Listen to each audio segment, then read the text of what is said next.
Next one is Zero Day. Now, this show just came out. This is a brand new series starring Robert De Niro, and it's notable for that. Robert De Niro, he's not done TV in this way before. He's not done a Hmm. prestige television series in this era of quote unquote prestige TV that we're in. He's one of the last few holdouts from the movie world who's not transitioned over into this world. You know, people like Tom Cruise and Scarlett Johansson and Leonardo DiCaprio, like they haven't done TV. Most actors have, but there's still Hmm. been a few that are like, nah, we're movie stars. And De Niro finally was like, you know what, let me do a limited series. And so Zero Day was something that just because he was associated with it and also people like Angela Bassett, Jesse Plemons, like just a really, really incredible cast. I'm like, yeah, I'm gonna check it out.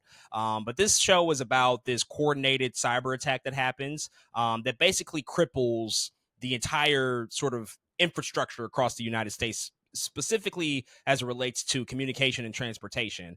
For a very brief time, for 1 minute, the complete communication grid just goes offline, and so it's Mm. this huge cyber attack, and basically it creates this widespread panic and this huge sense of insecurity within the country.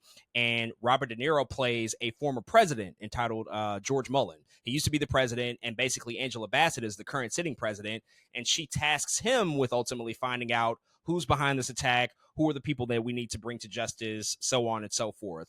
And on top of that, as he's uncovering, you know, this conspiracy, because it is a conspiracy at the end of the day, this is a political thriller.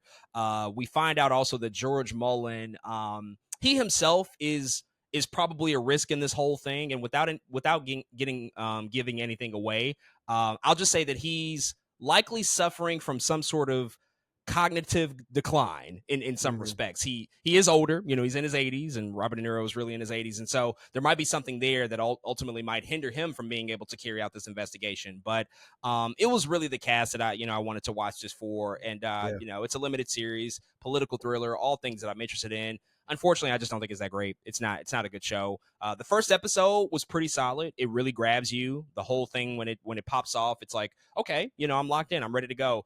But as the series progresses, you can just kind of tell that everybody in this cast is just like way overqualified for this material. Everybody here is just like Mm. way too good for it. Like De Niro, Angela Bassett, Jesse Plemons. I mean, Connie Yeah, Britton's in the show, bangers. Joan Allen, Matthew Yep. Modine, like all great, great, great actors.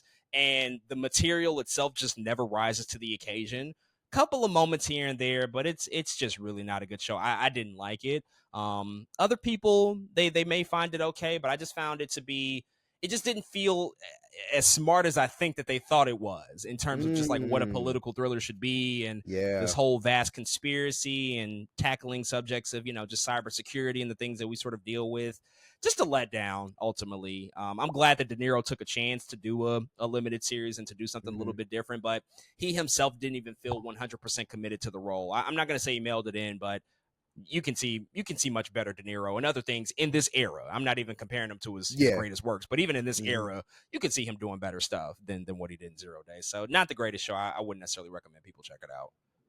Yeah, that's too bad because I seen it pop up. I said, De Niro, Angela Bassett, what's going on here? Like, you think that'd be a recipe for like we about to get some of the greatest TV that you've Man, ever seen? It actually made me excited too. It was limited. I'm like, it's just an extended movie, baby. Let's go. What are we doing? So yeah, I was really looking forward to it. I still check it out, of course, but yeah, it is unfortunate that it turned out like that. Maybe yeah, maybe they'll have something else down the line that's similar to this that could be better. But yeah, it's unfortunate to hear it wasn't as good as I hoped.